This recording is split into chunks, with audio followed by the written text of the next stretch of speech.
E aí, povo, hoje temos a presença ilustre de José Luiz. Gente, eu consegui trazer o homem para esse canal. Gente, estamos fazendo esse vídeo porque surgiram algumas dúvidas nos comentários no vlog que a gente fez quando viajamos a Cuba, no vídeo de Varadeiro e da Havana Velha. Depois de alguns meses, finalmente vamos fazer um vídeo esclarecendo algumas coisas e também falando algumas impressões que eu tive e ele também. Afinal de contas, faz quanto tempo que você não vai para Cuba? 9 anos. 9 anos que ele não é para Cuba, então é quase um turista. Eu sou Brenda. Eu sou o Luiz. E nós somos turismólogos, apesar de não exercer mais a profissão, mas somos apaixonados por viagens e temos o canal Conexão Brás Cuba aqui no YouTube, onde falamos um pouco sobre as viagens que fazemos e algumas coisas também relacionadas a viagens.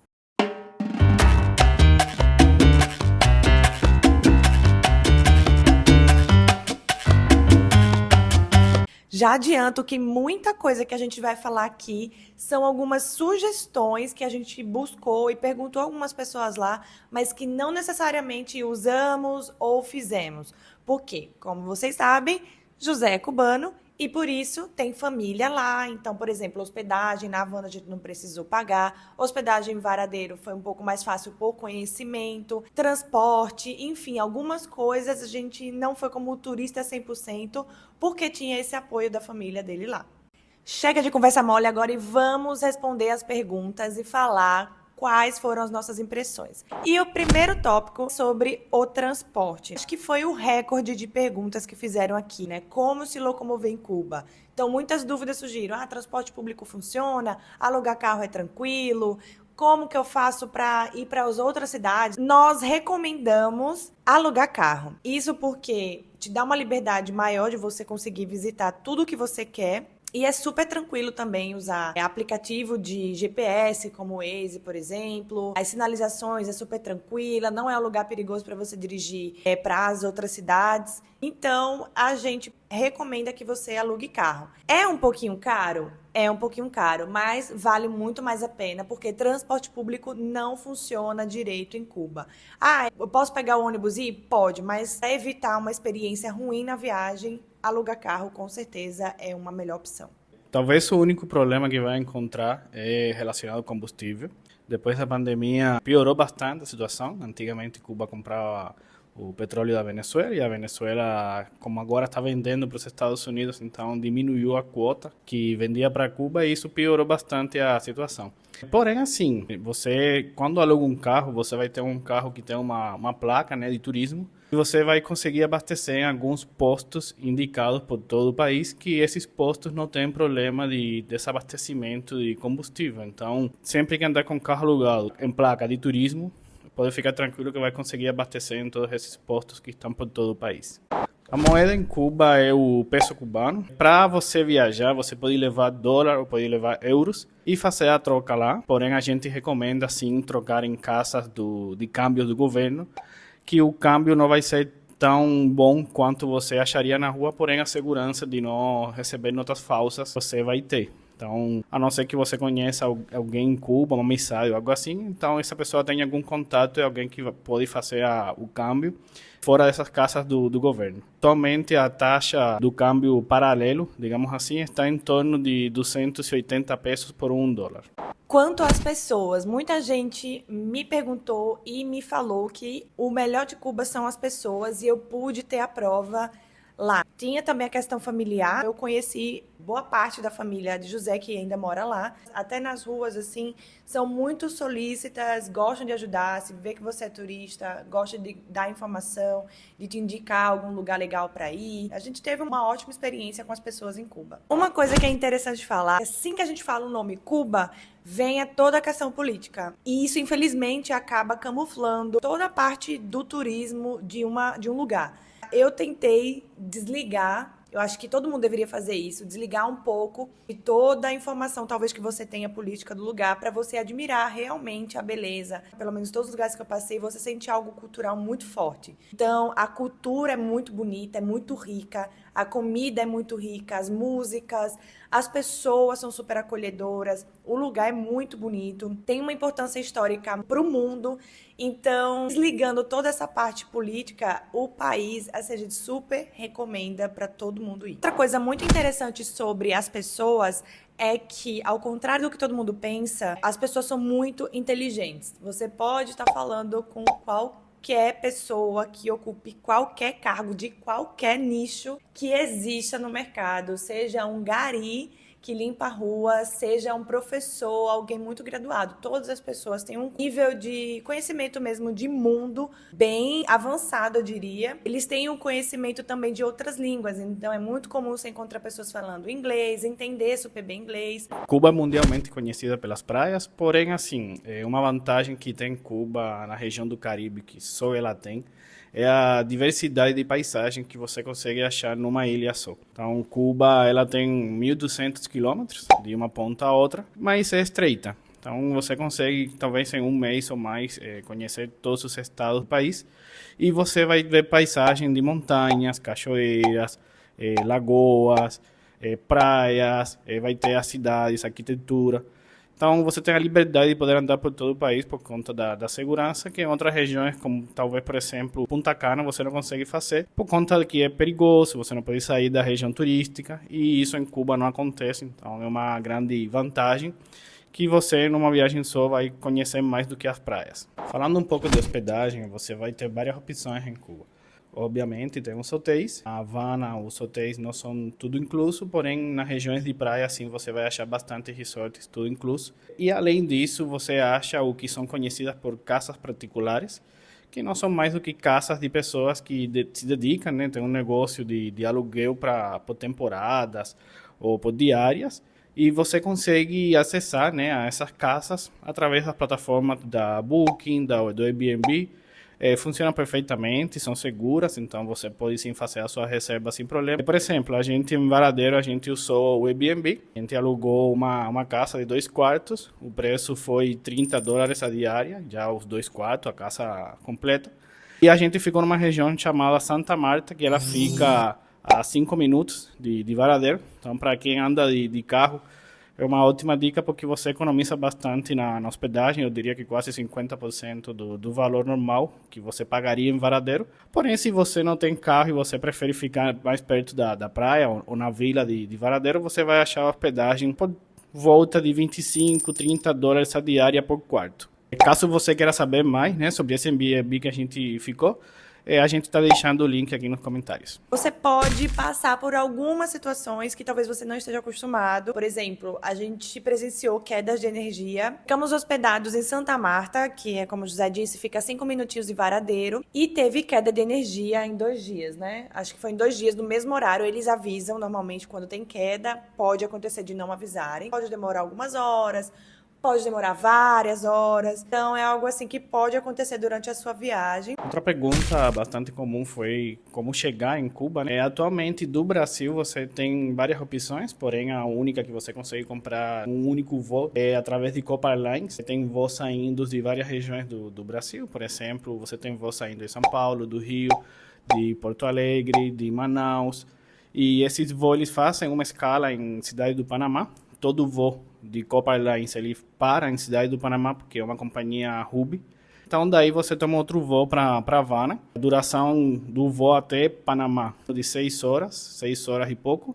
E para Havana é 2 horas e 20 minutos. Então, um total de 9 horas aproximadamente.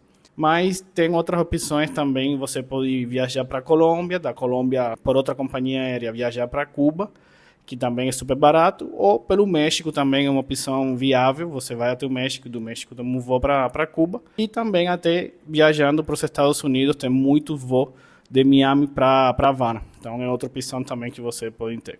Para um brasileiro viajar para Cuba, ele precisa seguir alguns pré-requisitos. O primeiro deles é você ter um visto de turista, e esse você pode comprar direto na companhia aérea. Normalmente, no momento do que você vai no balcão para fazer o check-in, você pode ter acesso a esse visto, você paga $40, que é o que custa hoje, e tem o visto ali na hora.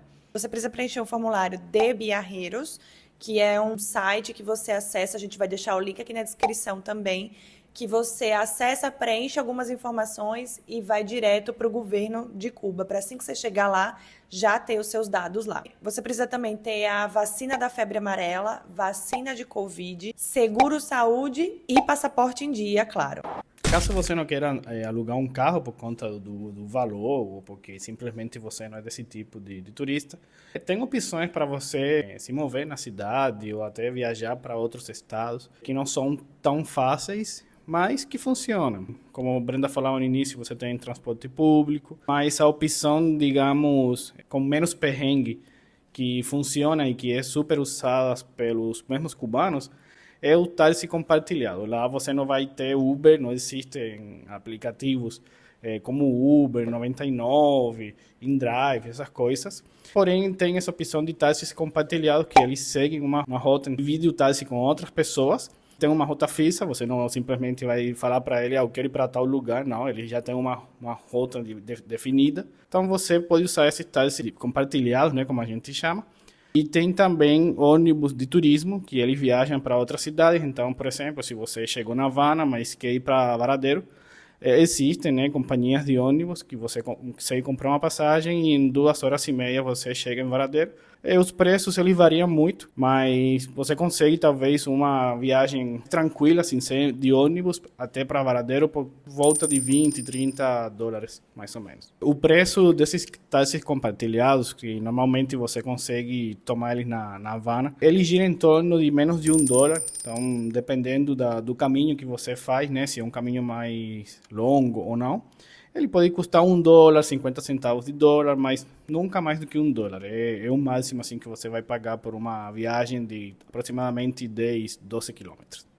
Agora sobre internet. A gente passou um pouquinho de dificuldade para ter internet, porque a gente está muito acostumado a ter internet a todo momento, sempre conectado, nunca desconectado, né? A gente teve a sorte da mãe de José nos ajudar com isso, então previamente ela providenciou um chip e aí eu tive acesso a esse chip e a gente ficava dividindo o compartilhamento dos dados, né? Mas a gente não queria ficar gastando muitos dados, porque senão tinha que ficar comprando crédito toda hora. Tinha um momento do dia que a gente desconectava e depois, quando precisava mandar mensagem, ligar para alguém, a gente conectava de novo. Porque lá os dados, eles acabam muito rápido. Não é tão caro você ficar recarregando, mas a gente não queria ficar gastando com isso. E além do transtorno de ter que buscar um lugar que carregue para poder pagar, enfim.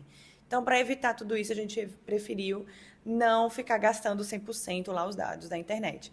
Mas você pode comprar chip, né, para poder colocar no seu celular em qualquer lojinha. A gente indica uma na rua Obispo, que fica bem na Havana Velha. É uma rua que, com certeza, se você está andando na Havana, você vai passar por ela, sentido Malecón.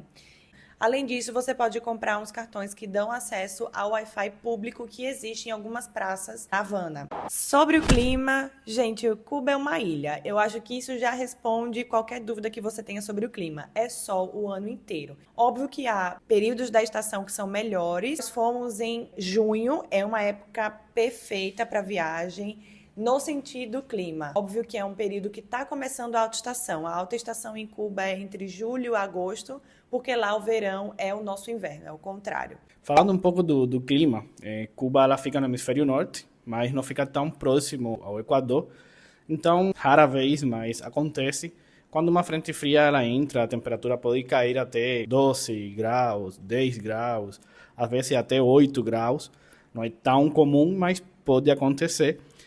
Isso acontece nos meses de inverno, que lá é desde dezembro até fevereiro, porém não é comum e é só quando uma frente fria vai passar. Fora isso, realmente faz calor o ano inteiro. De desastres naturais, Cuba é muito golpeada por furacões. Então tem uma temporada de furacão que ela vai desde finais de junho até outubro. Então, se você for viajar nesses meses, tem que ficar alerta para não coincidir, né, com um furacão, porque realmente aí vai estragar sua viagem. Os meses que mais costuma ter furacão são agosto e setembro. Restaurantes. Toda Cuba vai ter restaurante do governo e restaurante particular, que seriam os privados. Mas ao contrário, que muita gente pode pensar, os restaurantes do governo são muito bons. Fomos em uns, porque os preços realmente são bem acessíveis, mas eu não tinha muita expectativa e muitos foram super bons, assim, a comida super boa, saborosa, comida típica, inclusive. Então, a gente recomenda, sim, em Varadeiro. Você vai passar, com certeza, em vários restaurantes, andando na primeira avenida, super bonitos, e tenho certeza que você não vai acreditar que são do governo, mas boa parte são. A única coisa que você pode se deparar nesses restaurantes, principalmente nos do governo, é que pode ser que não tenha algum item do cardápio, ou alguns itens. Aconteceu com a gente e parece ser algo comum. A gente estava começando a alta temporada, não sei se foi por isso, mas pode acontecer de você querer algum item do cardápio e não ter. E outra coisa é que as proteínas é tudo do mar. Então, peixe, lagosta. Se você gosta de lagosta, você vai se fazer em Cuba, porque eu comi bastante. São super acessíveis de valor e de presença mesmo nos restaurantes. Quase todo restaurante vende lagosta e é muito, muito gostoso e super barato. Em Cuba tem restaurantes para todo gosto. Tem dos mais caros, os médios, intermediários, baratos, mega baratos, povão, enfim, tem para todo gosto, sabores e preços. A maioria dos restaurantes que a gente foi foram simples, não foi nada luxuoso nem nada disso. Foram restaurantes simples que serviam comida boa, um preço legal. E aí, talvez por isso, o serviço não era a melhor coisa do mundo. Eu tinha uma expectativa que o serviço fosse um pouco melhor, mas os lugares que a gente foi, não achei o serviço nada demais, e alguns até ruins mesmo. Bom, gente, é isso. A gente tentou compilar algumas perguntas, dúvidas e impressões que a gente teve do país. Pode ser que surja alguma outra coisa que passou batida aqui que a gente não conseguiu falar, mas bota aí no comentário que a gente vai responder. E é isso. Até a próxima. Beijo. Tchau.